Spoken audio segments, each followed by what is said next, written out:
Patriarca, que nos dá a alegria de estar aqui hoje conosco para justamente nos apresentar as grandes linhas que hão de orientar a formação cristã na Diocese. Não é por acaso que este encontro, que de algum modo é a abertura do ano pastoral aqui do Instituto Diocesano da Formação Cristã, não é por acaso que estamos nas vésperas da Jornada Mundial das Missões. A mensagem do Santo Padre para este dia, para este domingo que vem,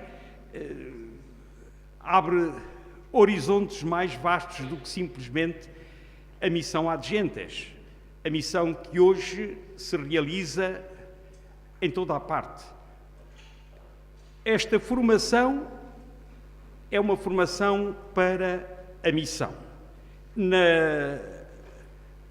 Na nota pastoral, promover a renovação da pastoral da Igreja em Portugal, a linha E diz precisamente fomentar iniciativas de iniciação cristã e de formação. É notório que no mundo em que nos é dado viver, os indicadores que sinalizam os caminhos para a fé se encontram cada vez mais rarefeitos, sendo maiores as dificuldades sentidas no seio da família e das organizações eclesiais para a transmissão da fé às novas gerações. Impõe-se, portanto, uma aposta mais intensa e dinâmica na iniciação cristã das crianças e jovens, bem como no catecumenato de adultos. Prioritária é também a formação da vivência cristã de todos, particularmente dos agentes pastorais e dos líderes cristãos, que os leva a preparar-se cada vez mais e melhor para a missão e a nela se empenhar. O Sr. Patriarca, várias vezes, a começar na homilia que fez na Eucaristia de entrada nos Jerónimos, sublinhou a importância de nos atermos também a esta orientação que é definida pela Conferência Episcopal. Por isso, é com muita alegria, espero com bastante proveito, que nós vamos ouvir a palavra do pastor. Muito obrigado, Sr. Patriarca.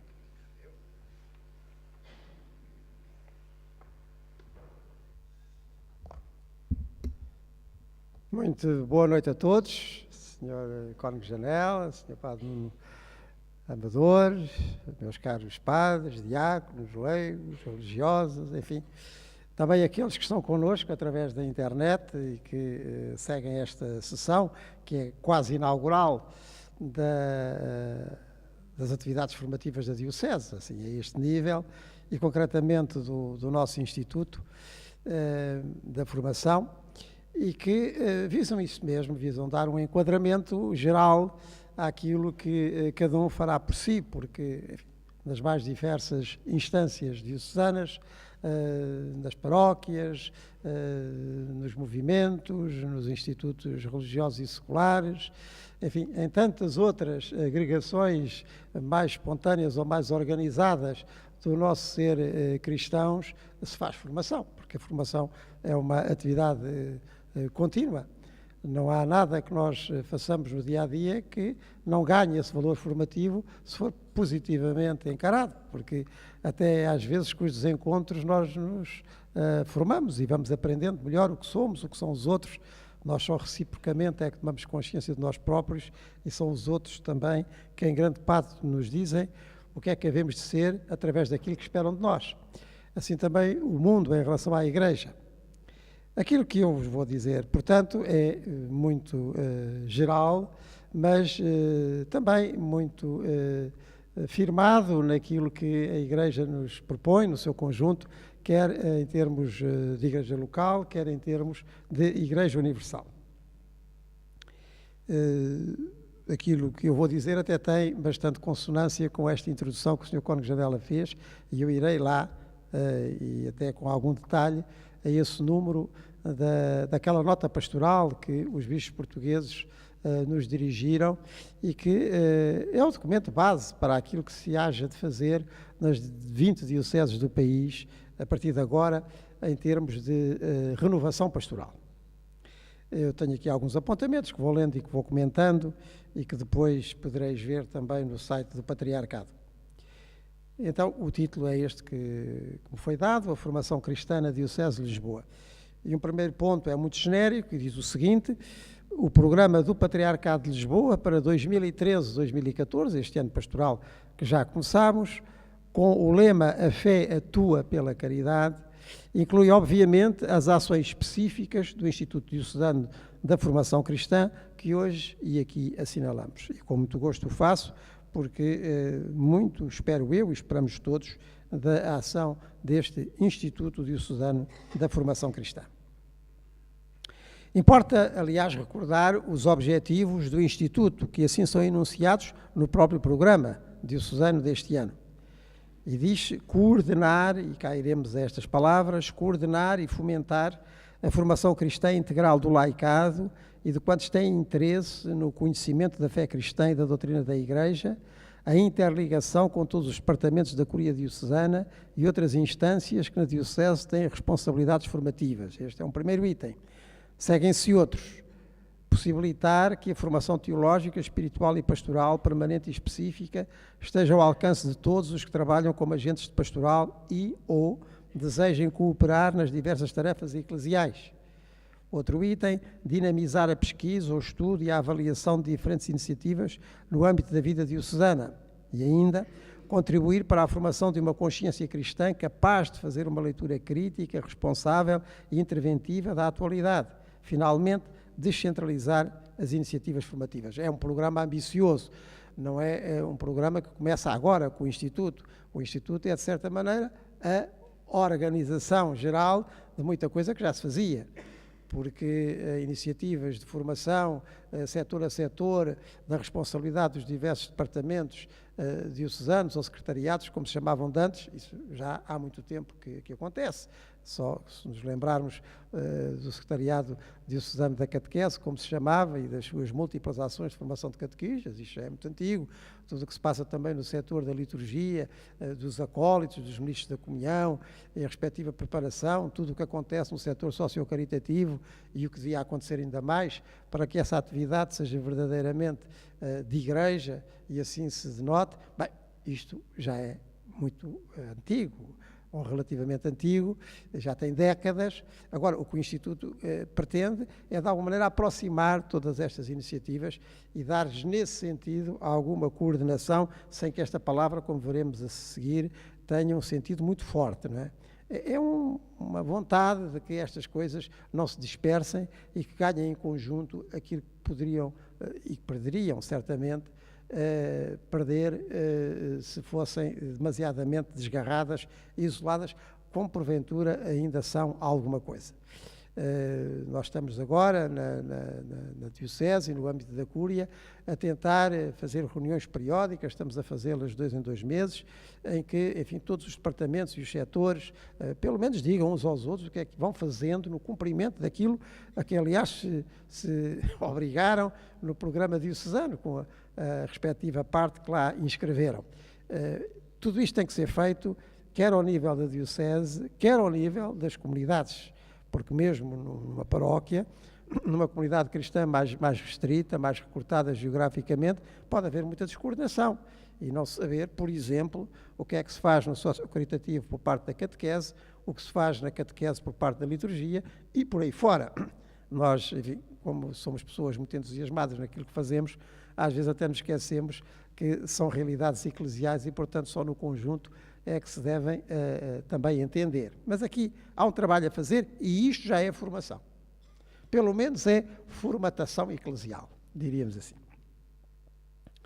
Detenhamos então um pouco em alguns destes itens, 1 ou 2, do programa do Instituto. Diz-nos o primeiro que o Instituto se propõe coordenar e fomentar a formação cristã. O principal da frase é a própria formação cristã. Geral e aplicada. Em geral, porque há uma formação básica, aquilo que diz respeito à iniciação cristã e que é comum a todos, E depois também o alimento da vida cristã, a Eucaristia Dominical, a Palavra de Deus, a oração pessoal e comunitária, isto é comum a todos. Mas depois há aplicações concretas. Uma coisa é a catequese da infância, outra coisa é a catequese da adolescência, outra coisa é a catequese de adultos, outra coisa, enfim, é a ação sociocaritativa ou outro aspecto qualquer da vida pastoral. Portanto, uma formação geral e uma formação aplicada. O ponto é de suma importância, ou seja, de que o essencial é a formação propriamente dita. E a atualidade, porque a formação, quer em sentido teológico e existencial, quer em sentido pedagógico e situado, é hoje uma necessidade acrescida. Hoje é uma necessidade acrescida. Então não foi sempre assim? Foi. Mas hoje é ainda mais. Porque nada está garantido à partida, ou praticamente nada está garantido à partida. Nós vivemos, aqueles que já passaram os 50 e os 60 anos, nós nascemos e vivemos na nossa infância, na nossa adolescência, exatamente nesse período de formação básica, quase formatação, repito, vivemos num ambiente que era um ar que se respirava. Não é? Trazendo aqui a minha chega pessoal, eu precisei de chegar aos 10, 12 anos para perceber que na minha própria terra havia outros cristãos que não eram católicos, que havia lá uma igreja não católica chamada Casa de Culto Evangélico, era logo que tinha na porta, porque só não havia televisão na minha infância, não é? E, portanto, só a pouco e pouco é que isso chegava e nós éramos, digamos, formados como quem respirava, um ar que era dali, de uma família cristã, de uma comunidade cristã, para onde entrávamos em termos de catequese por volta dos 6 anos, enfim, tudo isso estava, digamos, garantido. Hoje nada está garantido, nada está formado e, nesse sentido, vivemos bem naquilo a que os sociólogos e filósofos dos anos 80 chamavam o pós-moderno, não é? Ou seja, não havia metanarrativas, não havia discursos gerais. Havia o discurso que cada um ia fazendo, se é que de discurso ainda se podia falar. Porque, enfim, o que era mais corrente era o contraste, era o sou hoje isto e será amanhã aquilo, ou então ser muita coisa ao mesmo tempo, mais ou menos como os heterónimos do nosso Pessoa, que é muito repescado por alguns pós-modernos para significar isso mesmo. Portanto, nada está formado à partida, nada está pré-formatado, nada está garantido, e por isso quem hoje quiser seguir um caminho específico, como concretamente o cristianismo, Cristo a si mesmo se apresenta como o caminho, tem que fazer por isso e, portanto, tem que levar a formação e a autoformação e a formação conjugada com os outros crentes muito por diante e muito constantemente. Não há hipótese, porque, repito, nada está garantido, nem nada está protegido, não é? E, nesse sentido, tudo está muito mais à responsabilidade e à vontade e à decisão continuada de cada um. Portanto, a formação não é um acrescento a qualquer coisa que subentendia, mas a formação é a base de qualquer coisa que apareça depois. Eu vou repetir isto. A formação não é um acrescento a qualquer coisa que subentendia, mas é a base para qualquer coisa que aconteça depois.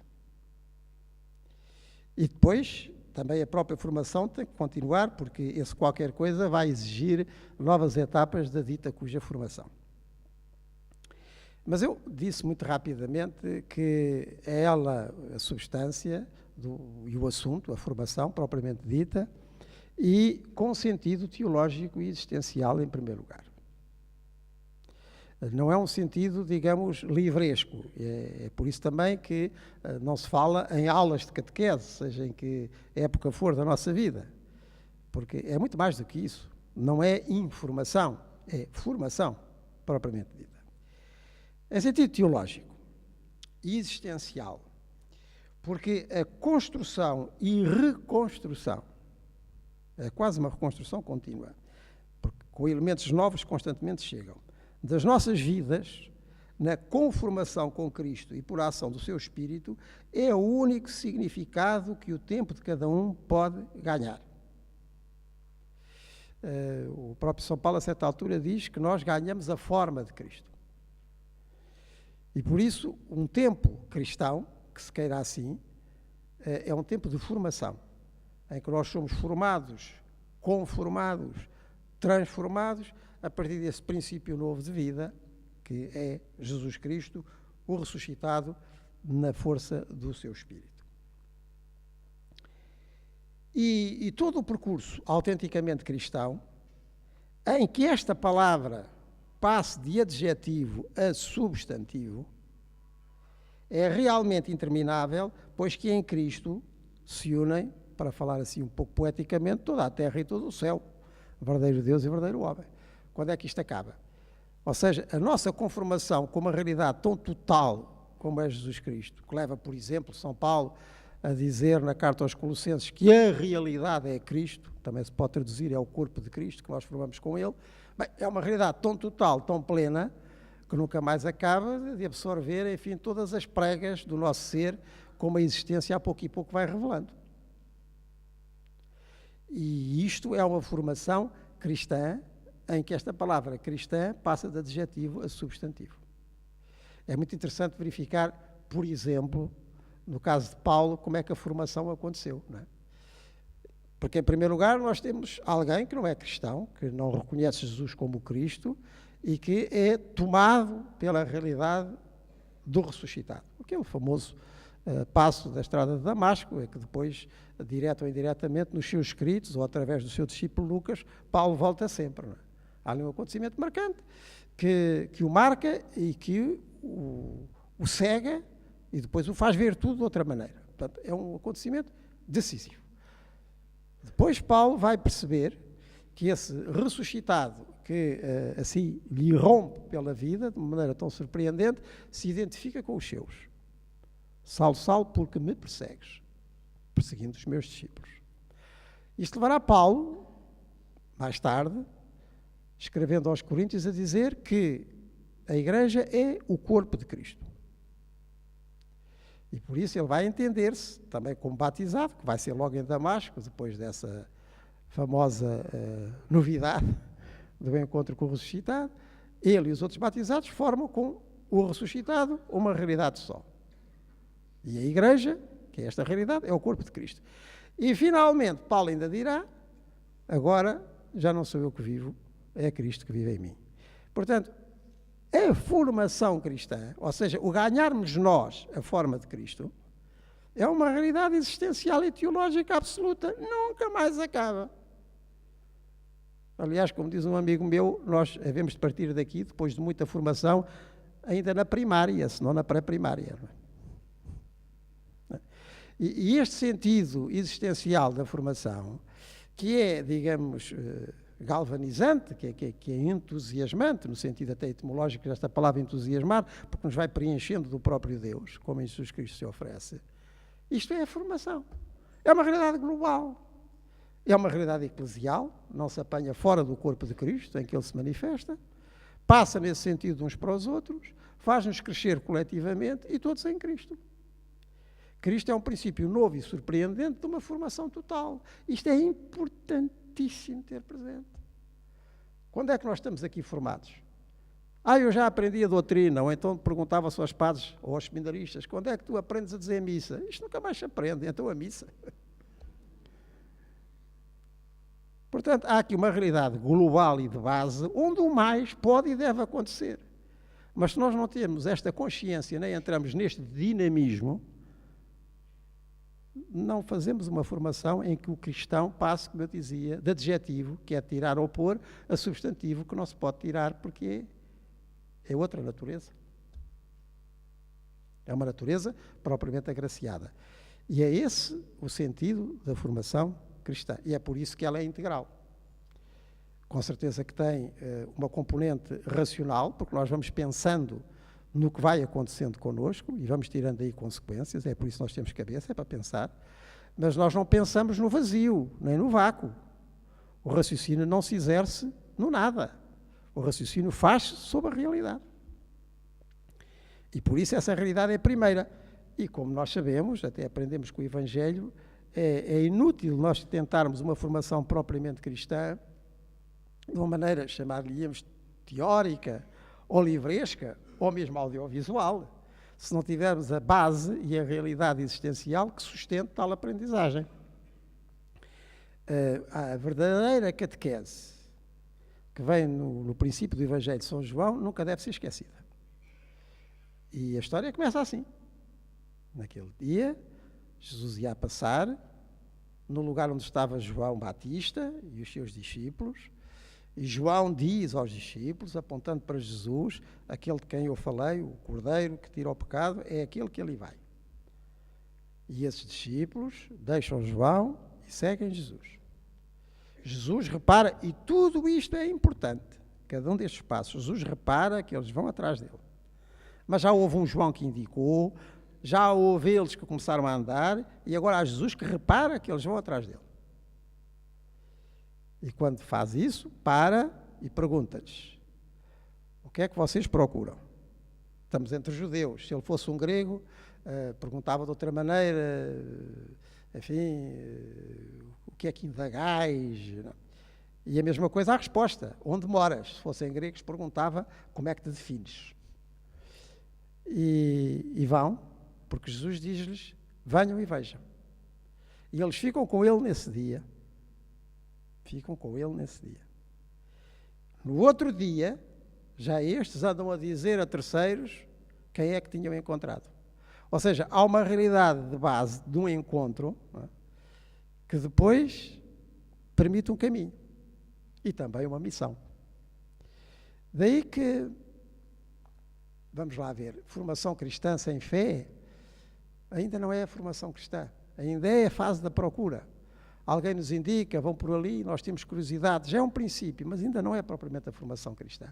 Porque a formação cristã faz-se quando se tenta perceber o que é que Cristo está a fazer em nós. Nesse sentido, é fé. É o pressuposto indispensável para uma formação cristã propriamente dita, já na apropriação racional daquilo que, entretanto, vamos vivendo. A melhor maneira de começar vem daí. Porque depois há um ambiente, aí sim há um ar que se respira, há uma convivência que é outro nome de um espírito e onde as coisas ganham cor, ganham significado. Mas devo dizer que isto não é uma especialidade da formação cristã, isto é assim em todo o autêntico relacionamento humano. Eu espero que ninguém se tenha casado por catálogo. E às vezes, quando eu vejo assim umas certas feiras e exposições, mesmo no campo da vocação, em que cada um apresenta o seu carisma, com muitas fotografias, com muita... Bem, terá algum valor ilustrativo, mas isto não é assim.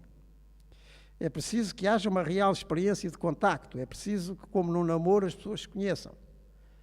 E a pouco, como aconteceu entre Paulo e o ressuscitado, depois aparece a teologia, como compreensão de um encontro, em que a iniciativa é divina, porque, como também se sabe, foi Deus que nos amou primeiro.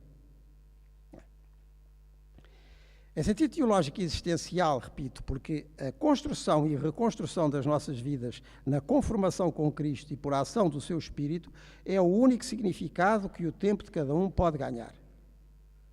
Aqui também se aplica aquela frase do Evangelho: quem não junta comigo dispersa. O tempo que não é ganho nesta nossa disposição própria para sermos preenchidos por Cristo na força do seu Espírito é tempo perdido.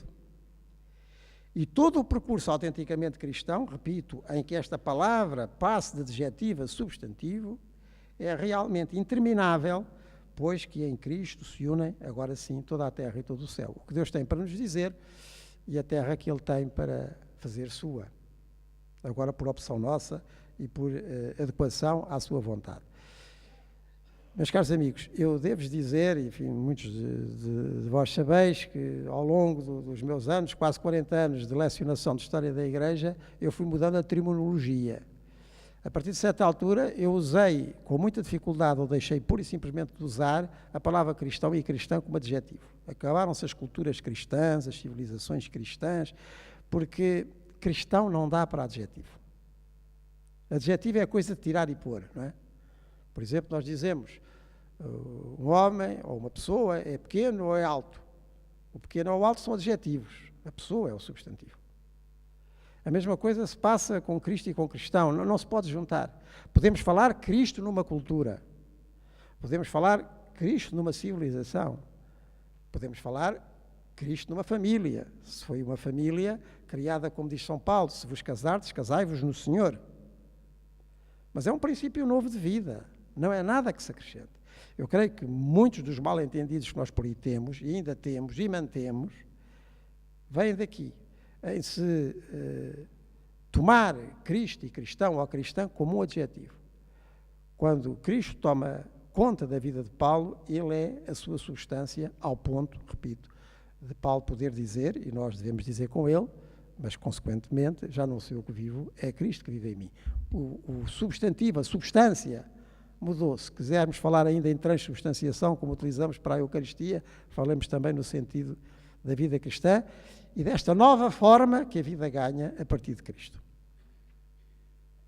Terra e céu, humanidade e divindade, que só a pouco e pouco se desvendam, como o próprio Cristo enunciou. Isto é importantíssimo, para nós percebermos que a formação só pode ser contínua. Só pode ser contínua em cada um de nós e só pode ser contínua na Igreja toda. Só pode ser contínua, repito, como o próprio Cristo enunciou.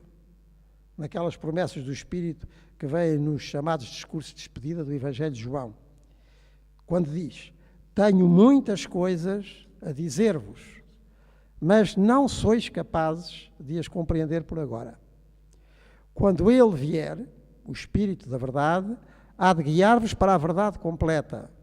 Ele não falará por si próprio, mas há de dar-vos a conhecer quanto ouvir e anunciar-vos o que há de vir. Ele há de manifestar a minha glória, porque receberá do que é meu e vos-lo dará a conhecer.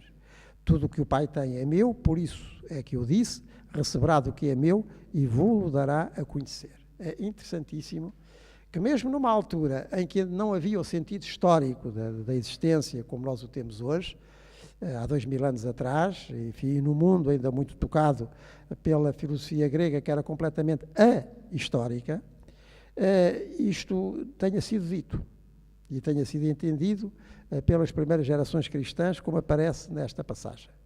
Ou seja, que Jesus Cristo funda um cristianismo que nos é dado, essencialmente dado, mas que só a pouco e pouco é que vai sendo desdobrado. Não é novo aquilo que temos hoje, mas é uma certa novidade na compreensão do que nos foi dado.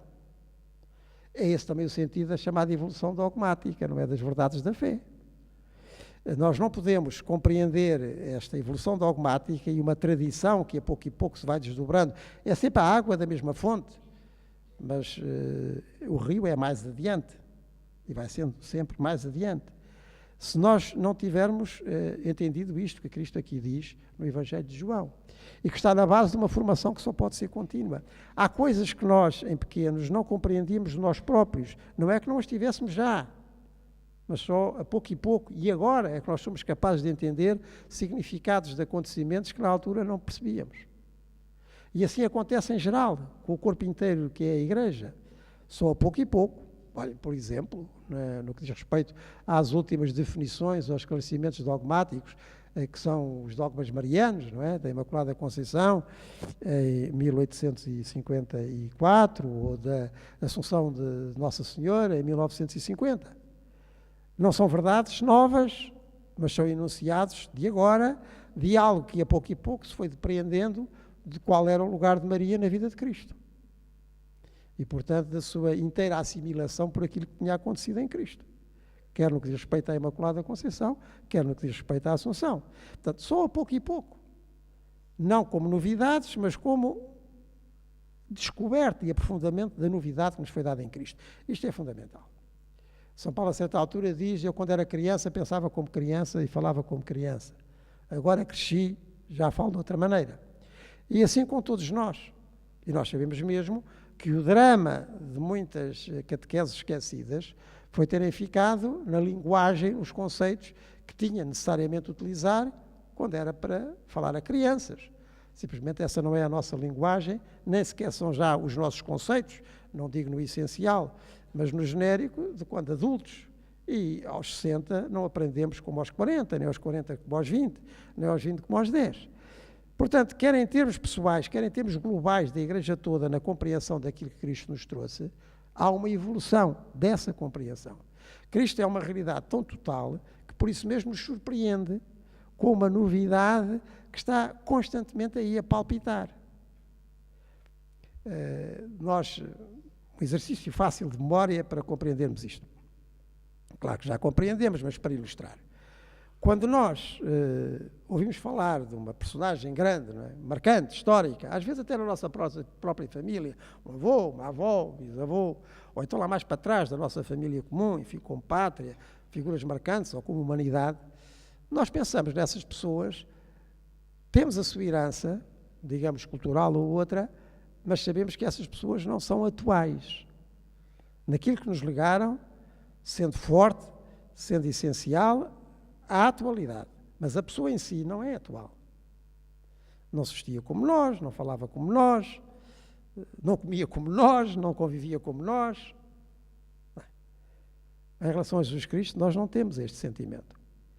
Em relação a Jesus Cristo, nós somos surpreendidos por uma novidade de agora, sendo uma novidade como de 2000 anos. O padre Manuel Bernardes, que foi um grande prosador português do século XVII, como sabeis, a certa altura, e a propósito de Jesus, no presépio, tem esta expressão magnífica: meu eterno menino de ainda agora. Meu eterno menino de ainda agora. O agora e o eterno, não é? Uma realidade que é de hoje, como foi daquela altura. Como logo num dos escritos do Novo Testamento se diz, ontem, hoje e sempre, não é? Cristo. Esta constante novidade de Jesus Cristo e esta sua absoluta potencialidade para criar coisas novas é que nos maravilha, se quisermos assim, no facto cristão que se confunde com a própria pessoa de Jesus Cristo. Que agora ressuscitado se atualiza e oferece, se manifesta e acontece em qualquer tempo, em qualquer raça e em qualquer espaço. E quanto a mim isto ainda vai muito no princípio. Muito no princípio. Quer em termos de aprofundamento nosso, quer em termos de expansão espacial. Que há 100 anos o padre Teilhard de Chardin escrevia coisas magníficas acerca disto, que nós fazíamos bem em reter, até porque elas são muito paulinas na sua inspiração. Isto quanto a uma formação, que por isso mesmo só pode ser contínua, ou seja, a descoberta mais e mais profundamente de toda a novidade que Jesus Cristo nos trouxe, quer em termos da nossa própria vida, no diálogo que cada um de nós vai tendo, nos vários acontecimentos da sua existência com este Cristo ressuscitado, permanente e disponível, quer da Igreja toda, isto é a base da formação cristã. Estamos a falar de coisas muito profundas. Estamos a falar mais e muito mais do que aquilo que imediatamente oferecemos, não é? Concretamente nas várias aplicações deste Instituto. Estamos a falar de uma realidade essencial. Sabemos, nós os cristãos, que em Cristo se resume todo o passado, mesmo o antes de Cristo, que ainda hoje persiste, tenho que voltar aqui, como se oferece todo o futuro, até que a sua vida ressuscitada e ressuscitadora impregne e transfigure a vida inteira do mundo que só a pouco e pouco se desdobra. Porque não é apenas o Jesus Cristo que só a pouco e pouco se vai conhecendo. Isto também acontece com alguns amigos que nós temos e que são verdadeiramente densos, não é? Sólidos, e que nós só a pouco e pouco vamos percebendo. Bem, em relação a Jesus Cristo, isto até ultrapassa a capacidade de surpreender. Mas é também o próprio mundo, quer dizer, somos nós que só a pouco e pouco é que nos vamos percebendo também. E o facto de conhecermos Jesus Cristo também motiva e potencia esta descoberta do que nós somos. Enfim, é sabido, sobre um tema essencial do cristianismo, para utilizar esta expressão, e que hoje tem sido justamente relevado, que é o conceito de pessoa, que é básico para a sociedade humana e até para a doutrina social da Igreja, como foi importante aquilo que Jesus Cristo disse e deixou dito, e depois os primeiros cristãos recolheram nos textos que herdámos, acerca da sua relação com o Pai, com essa figura a quem ele, que não tem rosto, não é? A Deus nunca ninguém viu, o Filho é que o deu a conhecer, mas a quem ele constantemente se refere. Ou seja, o facto de Jesus Cristo ter falado assim, e se ter revelado precisamente como o Filho, nessa íntima união de vida e de comunhão que tem com o Pai, isto permitiu que nós a pouco e pouco fôssemos sabendo alguma coisa de Deus e ao mesmo tempo fôssemos sabendo alguma coisa de nós. E fôssemos percebendo mais e mais que sentido tem aquela frase inicial da Bíblia e que Jesus depois retoma até a propósito do casal, mas pode alargar a humanidade inteira, que somos também nós próprios como uma só carne, quer dizer, como um só ser. sendo vários. Mas isto que nós hoje dizemos é um legado cristão à filosofia e à sabedoria humana. E hoje está na base da proposta cristã. Ou seja, o Deus unitrino, a unitrindade divina, ou seja, que a unidade convive com a trindade, que a unidade é a comunhão, não é a solidão. Isto é fundamental. E hoje está muitíssimo posto em relevo, também nos ajuda a perceber o que é que nós somos como humanidade, e por isso não como individualidade, mas como personalidade, isto é, seres em relação, numa mútua revelação, por assim dizer, de Deus ao homem e do homem a si próprio e reflexamente a Deus. E como este ponto, outros podem juntar. De que a pouco e pouco nós vamos percebendo coisas que até por enfim, falta de avanço, diríamos nós, civilizacional e cultural, há 2000 anos não se podia entender assim. Mas hoje redescobrimos nessas mesmas páginas evangélicas que nos transmitem aquela novidade de Cristo que os primeiros cristãos essencialmente apanharam, mas não poderiam desdobrar como se foi desdobrando através do tempo. Por isso mesmo, acontece assim na vida de cada um de nós, em permanente conversão a Cristo por ação do Espírito, que não permite que o esqueçamos. É o Espírito que não permite que nós esqueçamos Cristo. E também é por isso que o grande formador é o Espírito Santo. Ainda bem que nós começámos este encontro por invocar o Espírito Santo. Começámos exatamente onde devíamos começar. Nunca por demais invocado. E porque o sabemos, mantemos-nos em disponibilidade ativa para uma formação constante, lendo os sucessivos sinais do tempo. É bom recordar esta expressão que o Concílio Vaticano II retomou. Como quem lê, sinais do tempo, como quem lê e interpreta nas diversas situações outros tantos apelos do mundo e outras tantas respostas que Cristo lhe quer dar. Aqui sim podemos falar em sinais do tempo. Aqui podemos tomar os acontecimentos como sinais, que são outros tantos apelos, para que nós descobramos a resposta de Cristo a essas mesmas demandas. É uma atitude de formação constante e que requer uma constante atenção e uma perfeita disponibilidade para aprender. E assim mesmo as dará Cristo através do corpo eclesial, onde a sua obra continua e de algum modo se amplia, permanecendo essencialmente sua, como também disse, e às vezes isto custa-nos a ouvir, João 14, 12, 14. Quem crê em mim também fará as obras que eu realizo e fará obras maiores do que estas. Quantitativamente falando, não qualitativamente. A qualidade é sempre a dele. Porque eu vou para o Pai, e o que pedirdes em meu nome eu o farei, de modo que no Filho se manifesta a glória do Pai. Se me pedirdes alguma coisa em meu nome, eu o farei. Portanto, Cristo continua a fazer, pela relação que temos com Ele, Cristo vivo, no seu corpo eclesial, que somos nós, a obra que há 2000 anos começou.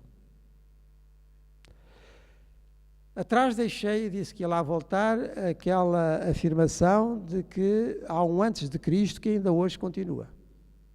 Ou seja, tudo aquilo que ainda hoje não seja tocado pela novidade de Cristo e não seja apreendido a partir daí, podemos considerar antes de Cristo. Não em termos cronológicos, estamos em 2000 anos de Cristo, não depois de Cristo. Podemos dizer de Cristo e depois. Mas há muitos nossos contemporâneos que ainda estão antes de Cristo. Neste tempo novo que agora já não é cronológico, é aquilo que o Evangelho chama propriamente Kairos, um tempo salvífico. Ou se quisermos, a última hora da revelação divina. Aquela hora porque Jesus Cristo ansiou e que finalmente aconteceu na cruz e depois desdobrou em ressurreição. É disto que estamos a falar. Ou seja, o que em nós ainda é antes de Cristo, ou pré-cristão, é aquilo que precisa da formatação em Cristo e do conhecimento, que é uma experiência cada vez mais aprofundada da novidade de Jesus Cristo, em nós e através de nós, para que a sua obra depois por nós continue no mundo. O Papa Bento XVI, naquela exortação apostólica que escreveu sobre a Eucaristia em 2005, a Sacramento Caritatis, lembra, e oportunamente lembra, que a expressão corpo de Cristo era utilizada pelos padres da Igreja, portanto pelos autores dos primeiros séculos, em 3 acessões. A primeira acessão é o corpo que ele teve, o corpo que ele ganhou da Virgem Maria, o corpo com que andou aqui neste mundo. O corpo que foi, não é com que andou, que foi aqui neste mundo. A segunda acessão é a do sacramento, do sinal vivo, em que ele quis ficar connosco, o corpo eucarístico. E a terceira acessão é o seu corpo eclesial, aquele corpo que forma connosco, para que a sua obra continue e se alargue no mundo. E essa é a missão de cada geração cristã. Alargar no mundo o que há 2000 anos aconteceu e para muitos ainda não aconteceu. Porque antes de Cristo ainda é hoje. Em muitos lugares, e não sei se mesmo em algum lugar interior de qualquer um de nós.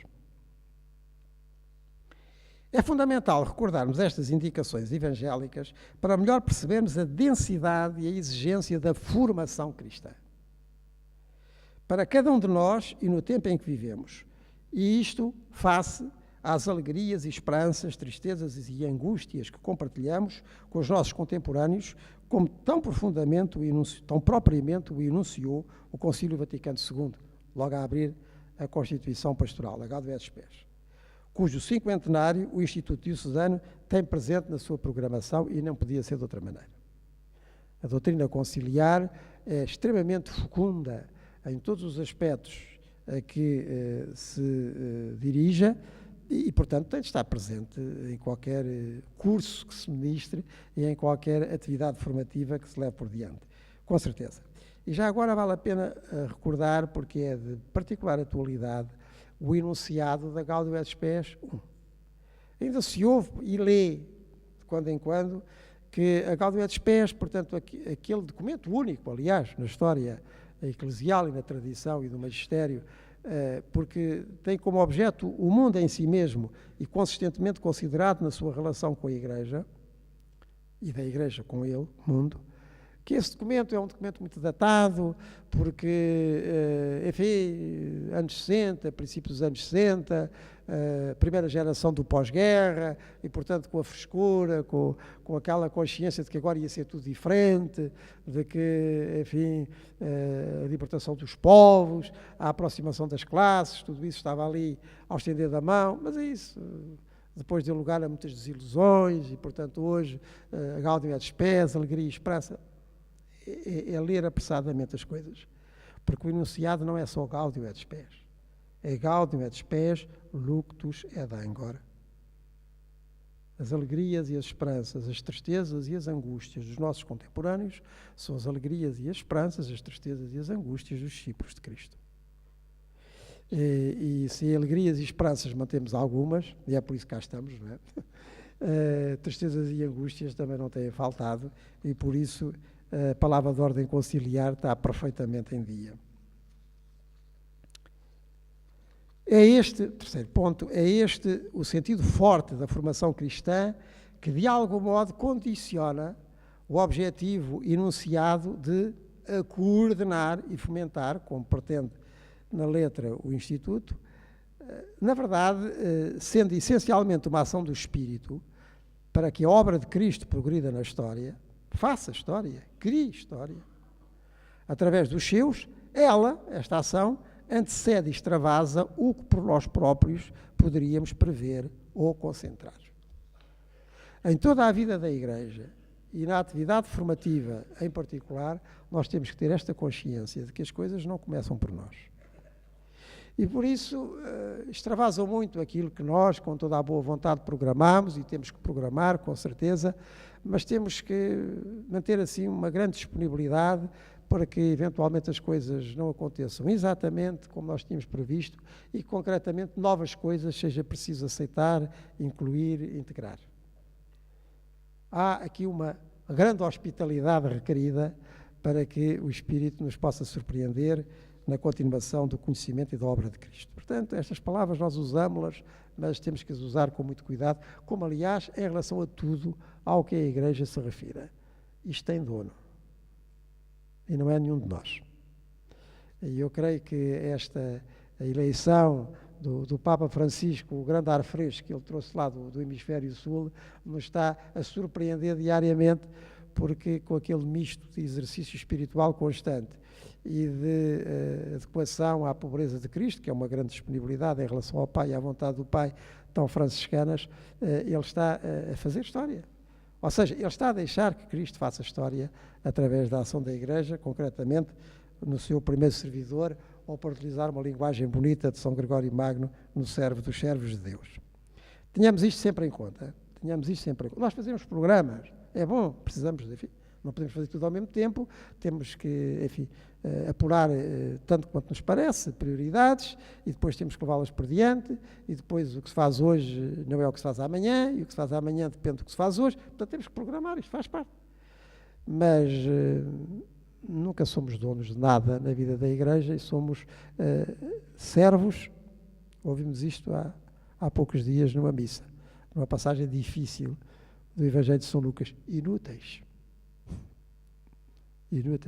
Depois temos feito tudo o que devíamos fazer, portanto também programar, porque devemos fazer, e organizar, e predispor. Depois de tudo isto, temos que considerar que a obra não é nossa. E pode ser de outra maneira. Fazemos o melhor possível, mas deixemos margem, e mais que margem, deixemos prioridade à ação de Deus e à força do seu Espírito, que efetivamente nos surpreende muito. Reparaste com certeza que no livro dos Atos dos Apóstolos, em que Lucas continua o seu Evangelho, e que a partir de certa altura é sobretudo a vida e o itinerário missionário de Paulo, o verdadeiro agente não é Paulo, não são os companheiros de Paulo, não é Lucas, não são aqueles casais simpáticos que colaboram com Paulo, como Áquila e Priscila e outros tais. O verdadeiro agente é o Espírito. Aliás, já lhe chamaram, e com razão, o quinto Evangelho é o Evangelho do Espírito Santo, porque quem manda é o Espírito. A certa altura diz que Paulo tinha um programa e tal, quer ir por aqui, ir por acolá, mas depois o Espírito empurrou para o outro lado, que ele não previa, e assim começou a evangelização da Europa, pelo menos pelo lado de Paulo. Tenhamos isto em conta, é muito importante, e mais do que uma invocação rápida do Espírito Santo em qualquer ato formativo, seja onde for, isso significa uma disponibilidade para ser como Deus quiser. Porque depois de termos feito tudo o que nos competia fazer, continuamos a ser servos inúteis.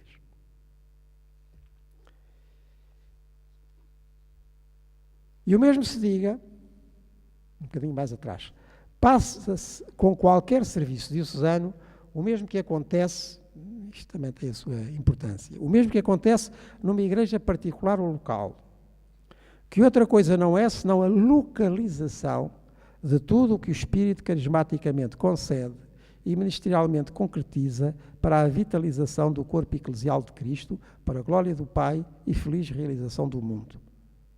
Tenho que dizer isto mais devagarinho. Só em sentido secundário podemos coordenar, enquanto discernimos e acolhemos eclesialmente os dons do Espírito, para continuar a levar a boa nova aos pobres, de todas as pobrezas, as de sempre e as de agora.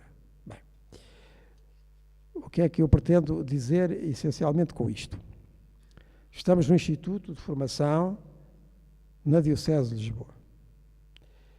E o que é que isto significa? Significa que estamos numa igreja particular, que o Concílio também chama local.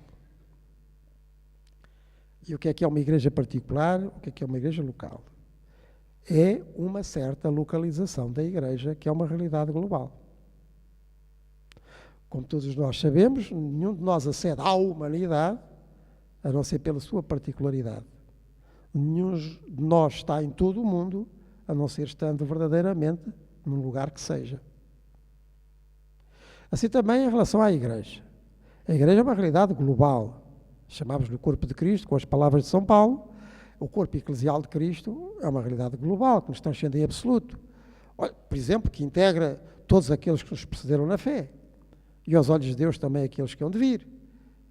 Aqueles que conhecemos e aqueles que nunca vimos. Os padres da Igreja diziam que ela tinha começado no próprio Abel, não é? O primeiro justo lá do Antigo Testamento. Tudo isto já estava na Igreja. Portanto, é uma realidade imensa, certo? Mas como tudo aquilo que é imenso, só se atinge por aquilo que é pequeno.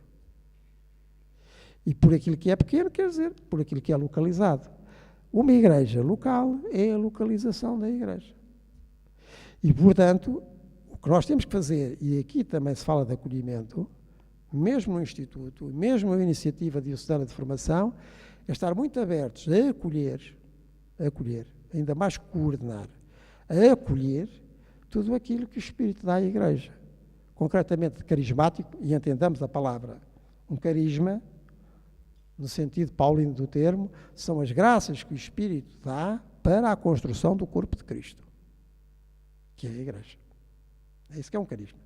Não é uma graça que o Espírito dê para que cada um se sinta muito espiritual, ou muito estratosférico, ou muito místico no sentido alterado do termo.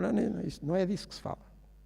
Quando se trata de um carisma autêntico, para utilizar a linguagem paulina, trata-se de uma graça que o Espírito concede a alguém em benefício do conjunto. Portanto, para a construção do corpo de Cristo. E que assim mesmo é reconhecida. É isto que é um carisma. E, efetivamente, em cada geração de homens e mulheres, o Espírito vai difundindo muito carisma, muita graça, que tem este significado de ajudar a construir o corpo de Cristo. Uma igreja local é a localização destas graças. O que é que existe aqui? E que vai neste sentido. E, portanto, acolher, aproximar, potenciar, exatamente pelo acolhimento e pela aproximação. Algumas destas graças depois traduzem-se num serviço permanente, são isso os ministérios. Digamos que são carismas institucionalizados quando precisam do ser para continuar.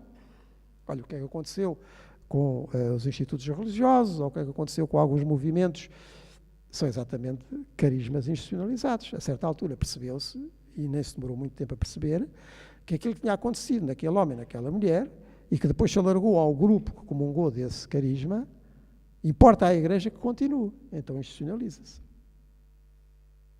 Portanto, um ministério, nesse sentido, uma instituição, não é o oposto de um carisma. São as condições que um carisma cria ou exige para se perpetuar. Nós até sabemos isto, agora em termos, diríamos nós, civis ou laicos, não é? Um grupo de amigos junta-se e forma uma filarmónica. Isso é apenas uma filarmónica, é uma corolice de alguns.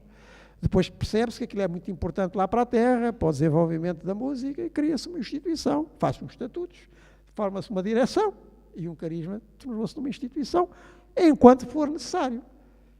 Houve institutos religiosos, houve movimentos na Igreja, que existiram durante algum tempo, às vezes até muito tempo, e depois desapareceram. Porque deixaram de estar adequados ao tal crescimento e realização do corpo de Cristo. Portanto, neste sentido, qualquer igreja na sua localização, portanto, uma igreja particular, uma igreja diocesana, a primeira obrigação que tem, se quiser ser fiel ao Espírito, é estar aberta a acolher, a aproximar, a integrar, a reconhecer e potenciar aquilo que, objetivamente, o Espírito concede para a construção do corpo de Cristo. E o mesmo se diga quanto ao fomentar ações formativas que, por iniciativa própria do Instituto Diocesano ou provindas de outras instâncias que na Diocese se localizam também, embora não exclusivamente, integram o conjunto. Muitas destas graças, institucionalizadas ou não, são completamente transversais. Existe em Lisboa, como existe em Buenos Aires, para falar numa Diocese agora em moda, ou em Roma, ou em Reykjavik, se tiver lá alguma diocese constituída, ou Ouagadougou, ou no sítio qualquer. Portanto, são coisas perfeitamente transversais, mas localizam-se aqui. Enquanto se localizam aqui, fazem parte também desta igreja local. Porque praticamente nenhuma igreja local tem algo só seu, específico, não é? Mesmo o nosso São Vicente é repartido por meia dúzia de dioceses no mundo e cada uma diz que tem o osso mais legítimo, que é um bocadinho difícil de acertar as contas. É esta amplidão formativa que o Instituto reconhece, fomenta e aproxima. E aqui exerce bem o que é próprio de uma instituição diocesana, de uma igreja local. Daqui que não pode deixar de atender ao que a Igreja propõe em dimensões convergentes. Como poderia esquecer este Instituto, na sua atividade ou formação de âmbito diocesano, como poderia esquecer que concluímos, estamos a concluir, um universal ano da fé. Tão bem assinalado, aliás, pela encíclica Lumen Fidei, de recepção indispensável. Indispensável. Aliás, é um caso único na história das encíclicas, porque é uma encíclica a 4 mãos, não é? Uma encíclica que foi praticamente toda escrita por um Papa e que teve os retoques e a assinatura do outro. E se este outro a assumiu, quanto mais nós a devemos assumir também, a encíclica Lumen Fidei. Já agora tenho aqui um bocadinho da recepção, por falar em formação, daquele sentido amplo e existencial que eu dei à palavra. O Concílio Vaticano II não está cumprido. 50 anos depois não está cumprido. E não está cumprido como muitos outros concílios não foram cumpridos. Ou seja, tiveram a primeira fase, que foi a da preparação, mais ou menos rápida. A do Vaticano II até foi relativamente rápida, não é? Conhecem aquela história entre o Papa João XXIII e o secretário de Estado, o cardeal Tardini, quando o Papa João XXIII irrompeu com aquela iniciativa de convocar um concílio, depois começaram os trabalhos, assim, depois da surpresa lá foram começando, e a certa altura o Papa urgia com o cardeal Tardini, então, eu quero isto aberto daqui a 3 anos. O cardeal Tardini, Santo Padre, é impossível. É impossível em 3 anos, então vai ser daqui a 2. Quer dizer, há uma fase de preparação, que todos os concílios têm, mais rápida ou mais longa. Devo dizer que o cardeal Tardini morreu pouco depois com um problema cardíaco. É um mártir do concílio. Depois há a fase da realização, propriamente dita, portanto, reúnem-se os representantes das igrejas, com o sucessor de Pedro, e no Concílio Vaticano II, até com muitos outros, e outros auditores e até auditoras, que se foram juntando. Esta é a fase da realização, e, portanto, dos documentos, das conclusões a que chega. E depois há a fase mais complicada, que é sempre a mais complicada, que é a fase da recepção pelo corpo eclesial. Nós temos até um concílio que, em certo sentido, foi o concílio mais ecuménico da história. O concílio ali em meados do século XV, o concílio de Florença, 1437 sobretudo. O concílio de Florença foi, como digo, o mais ecuménico da história, porque tinha quase metade bispos latinos e bispos gregos. E chegou uma série de decretos belíssimos sobre a união entre católicos e ortodoxos, como nós dizemos, referendados, o Papa de Roma, o Patriarca de Constantinopla, o próprio Imperador. E depois não foi aplicado. Continuámos tão divididos como antes. Os turcos tomaram Constantinopla, deixou entre a parte oriental e ocidental da Igreja uma muralha. Há concílios que não foram recebidos. Outros foram muito recebidos. Por exemplo, o Concílio de Trento foi muito recebido. As bases da nossa catequese, do nosso catecismo, como o damos hoje, veio muito do Concílio de Trento, aliás, com uma participação portuguesa única na história dos concílios. O Frei Francisco Fureiro, que foi um dos autores do Catecismo de Trento, o Frei Bartolomeu dos Mártires, aqui em Lisboeta, que foi uma figura marcante da terceira sessão. O Concílio de Trento foi muito recebido.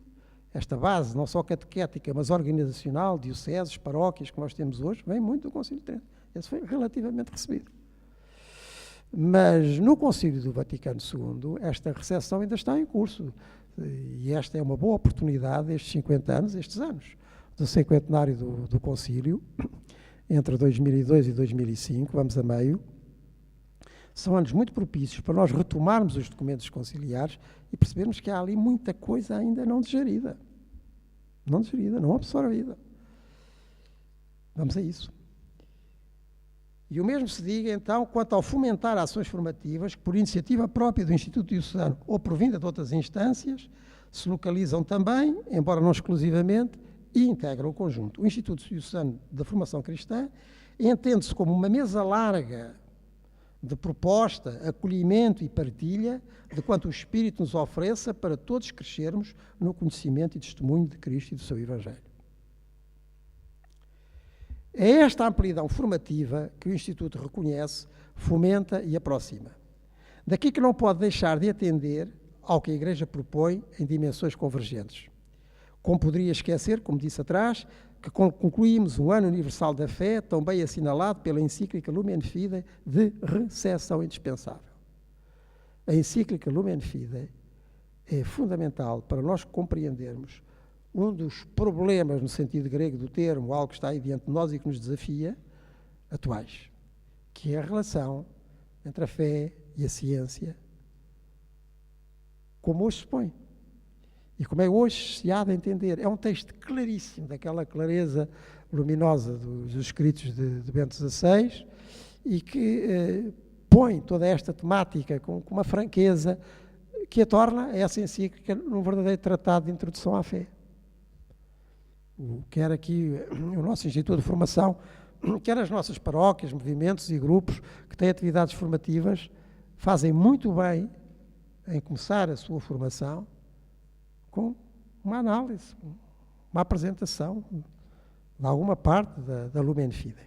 Como é que nós podíamos, para sermos um Instituto Diocesano que recolhe aqui aquilo que pertence à Igreja toda na atualidade, podíamos passar ao lado desta indispensável recepção da Lumen Fidei. Ou, por exemplo, como poderia o Instituto e a atividade formativa diocesana aliar-se da recepção da última Assembleia Sinodal, faz agora um ano precisamente, sobre a nova evangelização, que certamente nos proporcionará uma exortação pós-sinodal a breve prazo. Não pode passar. Porque corre o risco de isto ficar reduzido a um slogan, não é? Nova evangelização. Era aquela teima do Papa João Paulo II, não é? Passou o seu pontificado, o seu longo pontificado, à volta deste tema, é preciso uma nova evangelização, como ele disse no Haiti, já nos anos 80, nova, que seja nova no orador, nova nos métodos, nova nas expressões, mas isto torna-se num slogan que, à custa de ser repetido e não ser absorvido nem ser recebido, pode ficar vazio. É bonito, soa bem, nova no orador, nova nos métodos e nova nas expressões. O que é que isto quer dizer, realmente? O último sino debruçou-se sobre esta temática. Estivemos ali 3 semanas, representantes do Episcopado de todo o mundo, também com religiosos, com leigos, com representantes de institutos religiosos e seculares e de movimentos. Estivemos ali, em trabalhos de grupos, em plenários, foi muito interessante. Um dos temas que mais veio à tona foi este tema importantíssimo da iniciação cristã, e o que isso seja hoje, que não é o mundo do século I, nem o mundo do século IV, em que se desenvolveu aquele grande catecumenato, digamos, episcopal, é outro. Como é que nós vamos tomar hoje esta nova evangelização? Há bocadinho, o Cónigo Janela, ao apresentar este serão, falava da missão e do sentido missionário, e da missão que hoje não se apresenta apenas no quadro tradicional da missio ad gentes, mas como uma realidade global na vida da Igreja. Em 1990, o Papa João Paulo II assinou uma encíclica fundamental, a Redemptoris Missio, em que se diz que nisto, que é a missão do Redentor, que continua através da Igreja, repito, seu corpo eclesial, há 3 alíneas a considerar. Há a chamada missio ad gentes, ou a primeira evangelização, de territórios e de populações onde nunca chegou o anúncio evangélico, ou onde esse anúncio ainda não se concretizou na formação de uma igreja, numa implantatio ecclesia. É a noção clássica da missão ad gentes. Ad gentes. Não sei se algum dia descobrirem para aí habitantes de outros planetas, de outras galáxias, se calhar temos que ir lá fazer missão ad gentes, não é? Mas, enfim, aqui no nosso território, na nossa terra, a missão ad gentes hoje já não é a missão toda. Continua a Redemptoris Missio, que é depois uma segunda linha, que é a ação pastoral, que é quando as igrejas já estão constituídas, alimentá-las pastoralmente. É o que nós fazemos nas comunidades cristãs, concretamente. Portanto, alimentá-las com a pregação da palavra e a catequese, alimentá-las com os sacramentos e depois desdobrá-las em ação socio-caritativa. Isso é a chamada ação pastoral. Mas continua o Papa João Paulo II nesse número da Redemptoris Missio. Abre-se agora uma nova realidade, que são territórios onde já houve missio ad gentes, onde ainda se mantém a ação pastoral, com mais ou menos expressão, mas já muita gente perdeu a memória viva de Cristo e o sentido vivo da fé. E que muitas vezes julga conhecer, enfim, frases, palavras, formulações cristãs, mas que já não percebe o sentido de nada do que está a dizer ou que está a repetir. E esses passos, onde a fé já é um resquício ou já nem sequer se entende, como pode acontecer aqui, na nossa cidade de Lisboa. onde ainda há tempos me dizia um pároco, quis ir fechar a igreja à hora do almoço, viu lá 2 fulanos a olhar com muita atenção, eu até julgou que queriam roubar alguma coisa, mas não eram. Eram 2 fulanos que estavam na hora de folga, lá da construção civil, e quando viram o padre lhe perguntaram, apontando para um crucifixo, o que é aquilo? Isto é Lisboa, isto não é o Catanga. É Lisboa. Portanto, isto é um espaço que se abre a uma realidade que já não é missio ad gentes, porque já há muitos séculos que aqui foi apresentado o Evangelho, já não é a ação pastoral, que minimamente se mantém nas 280 paróquias da Diocese, é outra coisa. É outra coisa. É uma realidade nova e que exige uma apresentação também nova, para a qual se requerem um novo ardor, os novos métodos e as novas expressões, e aqui João Paulo II se chamava nova evangelização. Nós não podemos passar ao lado disto. Vai sair, certamente, dentro em breve, uma exortação apostólica pós-sinodal, em que o Papa Francisco, os seus colaboradores, vai com certeza pegar naquelas 50 proposições, 50 pequeninos capítulos, que nós lá fomos trabalhando e votando, e ao princípio eram 200 e tal, depois reduzimos aquilo a 50. Aliás, até seria fácil, dito assim, fazer essa exortação apostólica, bastava colar aquelas proposições e tínhamos o texto feito, não é?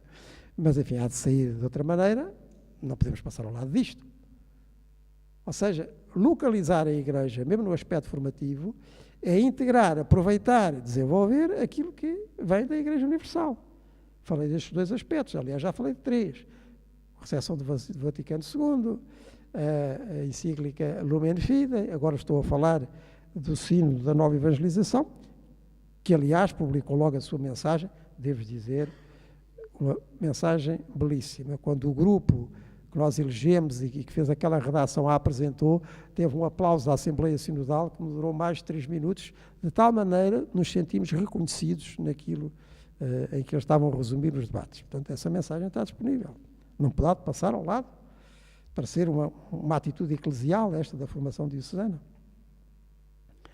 Ou da nota pastoral da Conferência Episcopal Portuguesa, intitulada Promover a Renovação da Pastoral na Igreja em Portugal, de abril último, que indicou às dioceses portuguesas 7 rumos, nesse sentido, de renovação pastoral, sendo um deles fomentar iniciativas de iniciação cristã e de formação.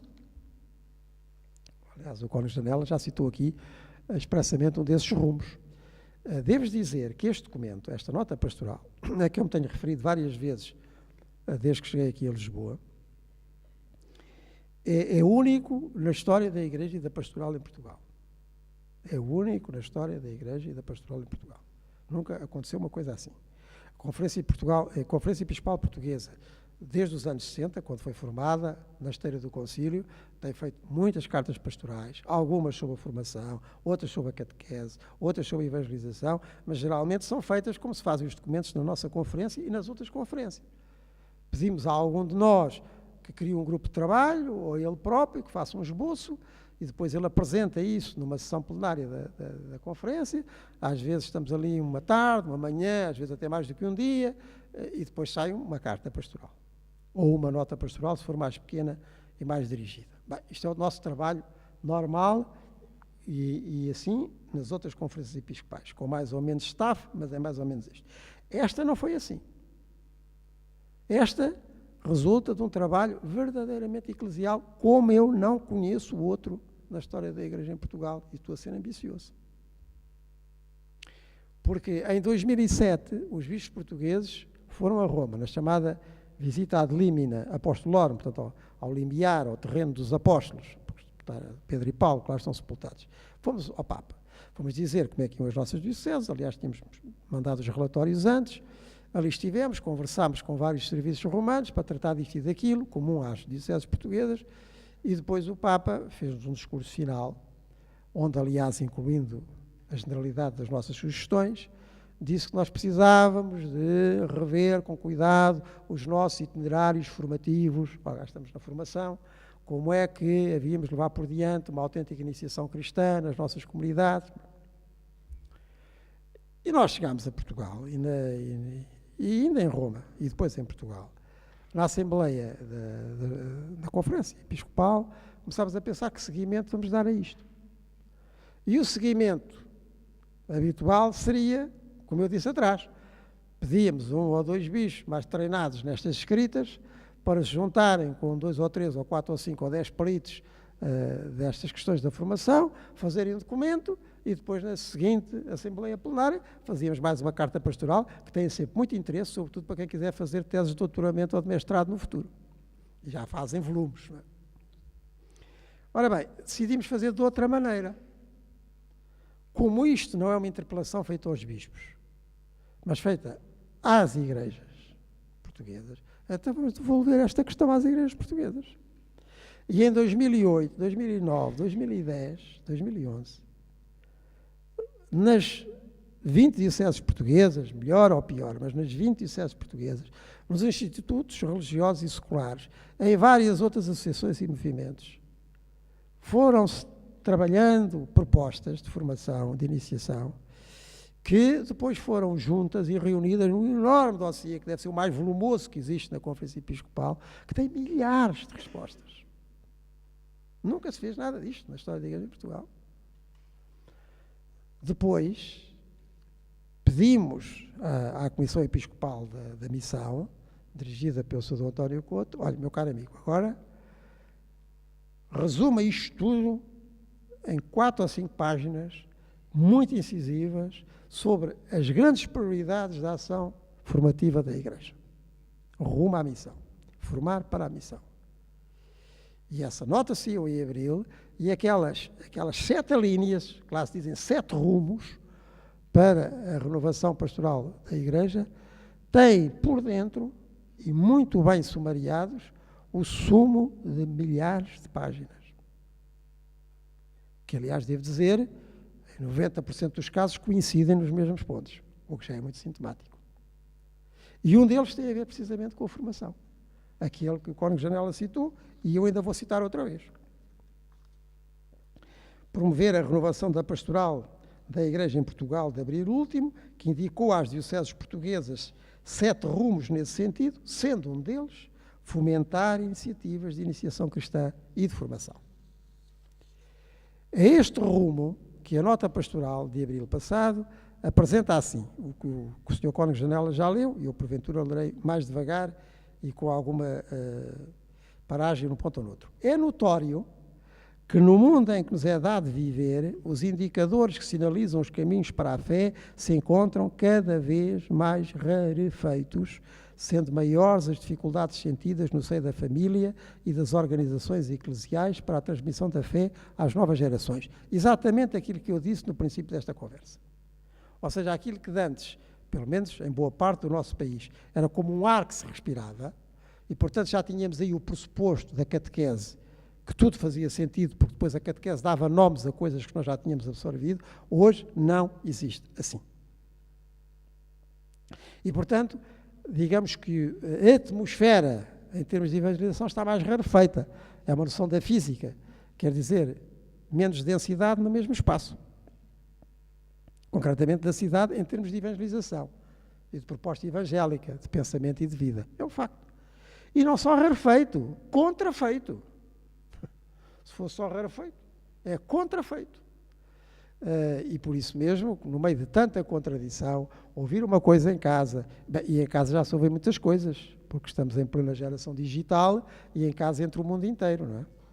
Através daquele ecrãzinho que já não é o da televisão. Ninguém com menos de 30 anos vê televisão em Portugal já. Já não é o da televisão. E, portanto, um ar não apenas rarefeito, mas contrafeito. Quando esta contrafação é muito grande, o que pode dar é aquilo que noutros tempos chamou indiferentismo ou relativismo, mas em termos atuais. Ou seja, que tanto faz fez como fez faz. E, portanto, as próprias contradições se podem sustentar ao mesmo tempo. E a própria coerência já nem sequer é desejada, porque parece que agora a moda é ser incoerente. Neste sentido, como é óbvio, a proposta cristã, o anúncio de Cristo vivo, o testemunho, tem que ser muito mais total e totalizante, tem que ser surpreendente, retomando aquilo que aconteceu com Paulo.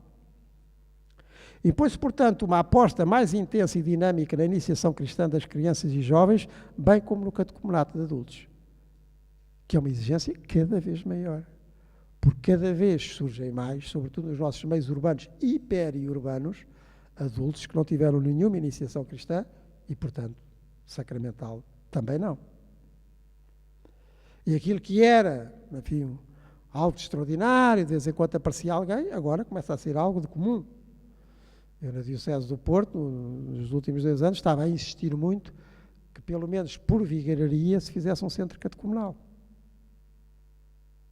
Devo confessar, só consegui criar um, e com muito esforço. Mas continuo a achar que isto é uma exigência.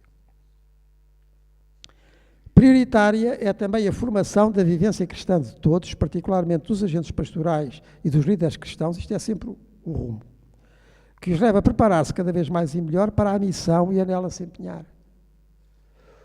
Porque não é para autoconsumo que se faz formação cristã. Se é cristã, é para a missão. Porque não há conhecimento de Cristo que não seja inclusão na sua atitude missionária. Cristo é o missionário do Pai.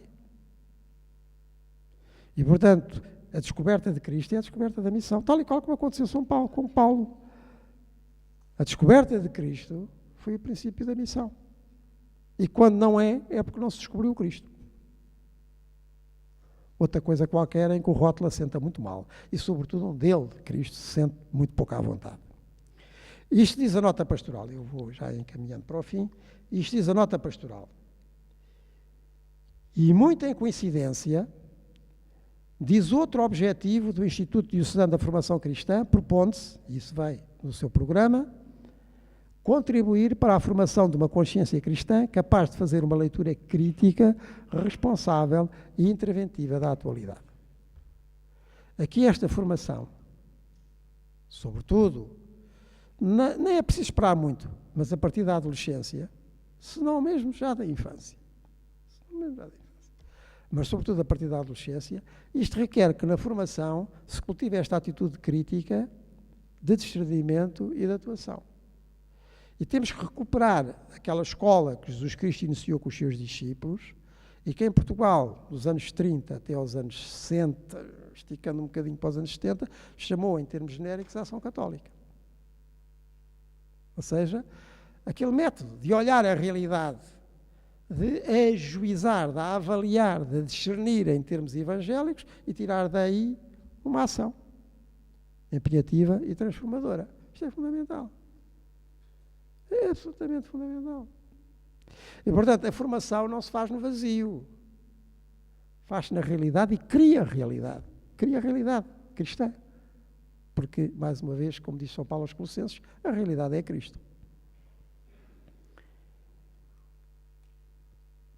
Com isto mesmo, atingimos o essencial da formação, ou seja, o seu resultado pessoal e eclesial a favor de um mundo que o Concílio nos ensinou a olhar mais comprometidamente e até mais positivamente.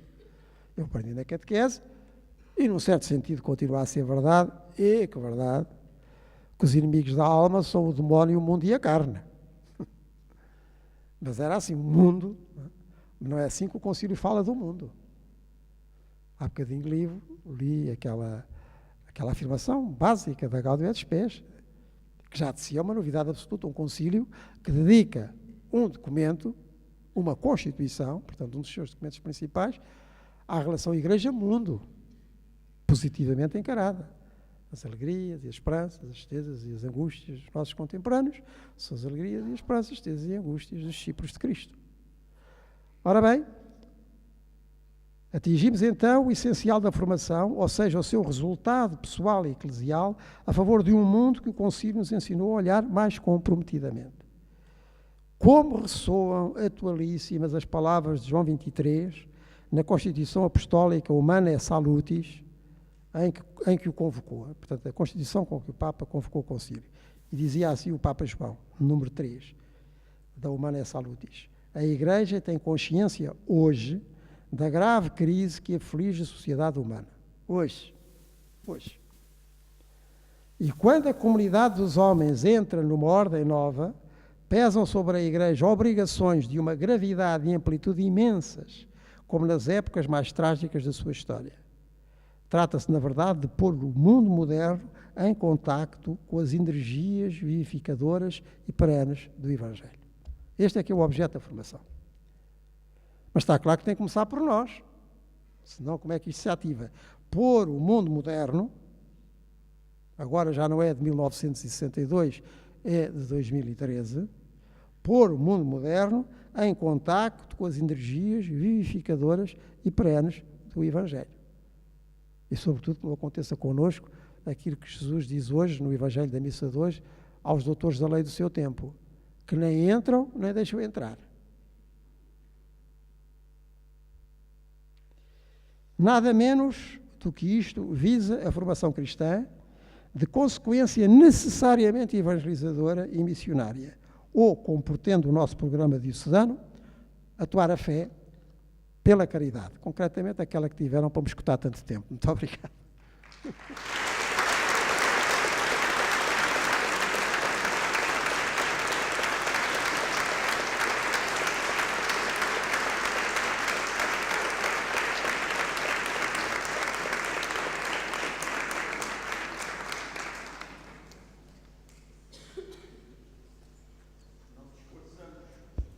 Não dispersamos porque a hora vai adiantada, mas o Sr. Patriarca está disponível para poder responder a alguma pergunta, alguma questão de esclarecimento que queiram pôr.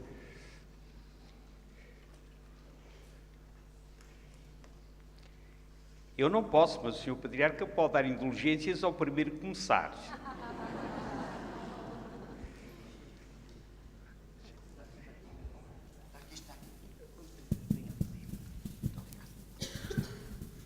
Sr. Manuel, que no aspecto da formação nós temos uma emissora católica, a Rádio Renascença. O que é que ela poderia fazer, além do que faz, no sentido de participar nesta formação cristã?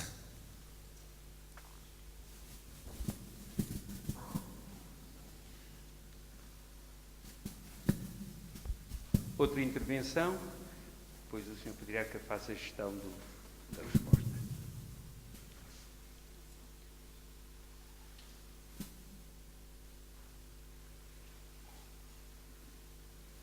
Não me admira o silêncio, porque digerir o que ouvimos não é fácil.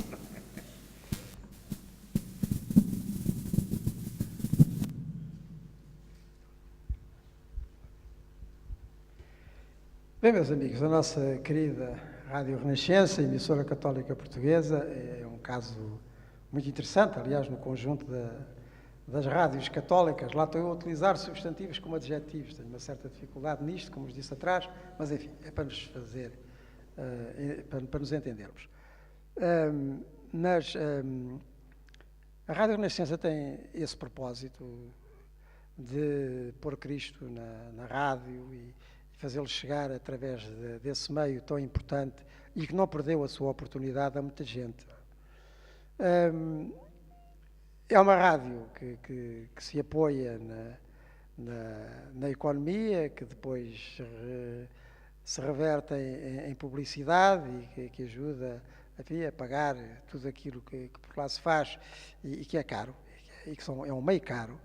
Tem-se conseguido sustentar, neste momento, com particulares dificuldades, dada as dificuldades económicas do país, mas eu creio que ela, no panorama da rádio portuguesa, e falando em geral, até por muito bons profissionais que tem, tenta levar essa ideia por diante. Agora, a evangelização é uma realidade global, como nós falávamos há bocado. Significa, com certeza, a transmissão da Eucaristia Dominical, significa transmitir o Terço de Fátima, significa ter rúbricas especificamente confessionais e quase catequéticas. Eu próprio por lá andei 12 anos a fazer coisas dessas, mas não é só isso. A evangelização também é a maneira como cristãos estão na rádio. E eu, para falar, enfim, de um cristão que lá trabalha e que esteve muito próximo de mim, e que faz companhia, ou fez companhia pelas madrugadas a muito boa gente que tem dificuldade em dormir, estou-me a referir ao Oscar Daniel, como ele não está aqui, posso lhe dar este elogio público, a maneira como ele encara a vida é de um cristão na rádio. E isso também é evangelização. A maneira como ele ouve, como ele escuta, como ele sugere, enfim, tudo isso é a Rádio Renascença. Consegue o mais, consegue o menos. Eu julgo que nem o consegue mais nem menos do que outras realidades cristãs, famílias cristãs, paróquias cristãs, universidades católicas, colégios católicos. Tem dias, não é? Mas o facto de não desistir, de tentar, de manter esta preocupação, enfim, com os condicionalismos que tudo isto tem, enfim, 2, 3, 5 minutos de rádio, tudo isso custa muito dinheiro, muito mais do que nós pensamos. O levar isso por diante, o não desistir do projeto, isso é que é fundamental. Não lhe pode ser muito mais do que isto. Há coisas que eu gosto, há outras coisas que gosto menos, mas a mesma coisa acontece quando vou a uma paróquia ou a um colégio. Ou quando estou numa família, sobretudo naquelas que começam logo por dizer que são muito católicas. Que é sempre uma péssima apresentação, não é? Porque isso nunca se pode ser muito, ou se é totalmente ou não é. E portanto, a Rádio Renascença, como digo, umas vezes consegue mais, outras vezes consegue menos, mas não encontro lá desistência, apesar das dificuldades, encontro gente com vontade de fazer melhor, de fazer mais. É muito difícil aguentar, até no nível técnico a que ela chegou, e de que aqui o nosso Cónigo Rego também foi felizmente responsável, nos tempos em que por lá andou, como depois nos programas da TVI, que ele também vai gerindo, e do Secretariado Nacional. Há muita gente com muito boa vontade de andar com as coisas para a frente. Consegue-se sempre? Não. Às vezes não. Às vezes acerta ao lado. Outras vezes consegue. Pronto, é assim.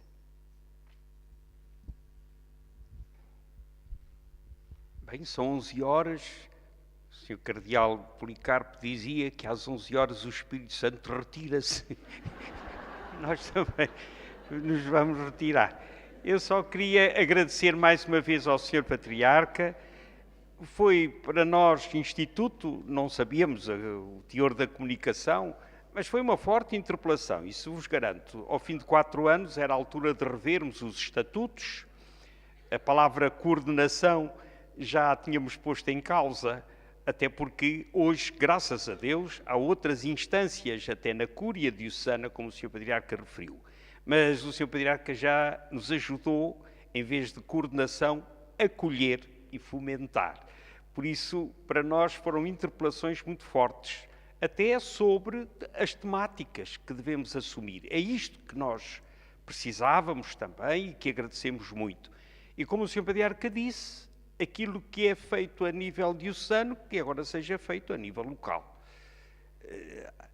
Há pouca relação entre nós. Por exemplo, só muito brevemente, reunimos ao longo do ano com os institutos religiosos, através da Confederação a nível diocesano, não é? Confederação dos Religiosos, e também com os movimentos e obras. Ainda há uma distância muito grande, mas isso é um caminho que temos que ir fazendo. Não para coordenar no sentido diferente daquele que o Sr. Patriarca expôs, mas acolher, e tem sido muito rico.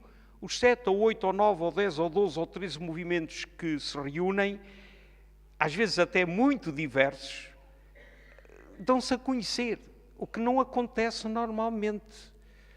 Lembro-me uma senhora que, não vale a pena referir o nome, mas que uma vez aqui numa paróquia, numa reunião de um determinado movimento, ela foi convidada a participar. E depois perguntaram-lhe de onde é que ela era. E ela disse, eu sou de São Sebastião. Não, o movimento. E ela disse, realmente, antigamente bastava o nome, agora tem que se dizer o apelido. Criarmos mais igreja. Muito obrigado, Sr. Patriarca. Podíamos talvez terminando rezando a Salve Rainha. Não.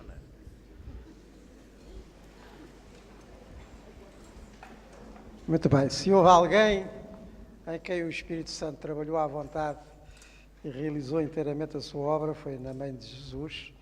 Então vamos pedir que isto também aconteça nas nossas atividades formativas. Salve Regina, Mater Misericordiae, Vita Dulcemus, et Spes nostra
O Senhor esteja convosco. Abençoe-vos Deus Todo-Poderoso, Pai, Filho e Espírito Santo. Amém. Então, em paz, o Senhor vos acompanhe. Graças a Deus.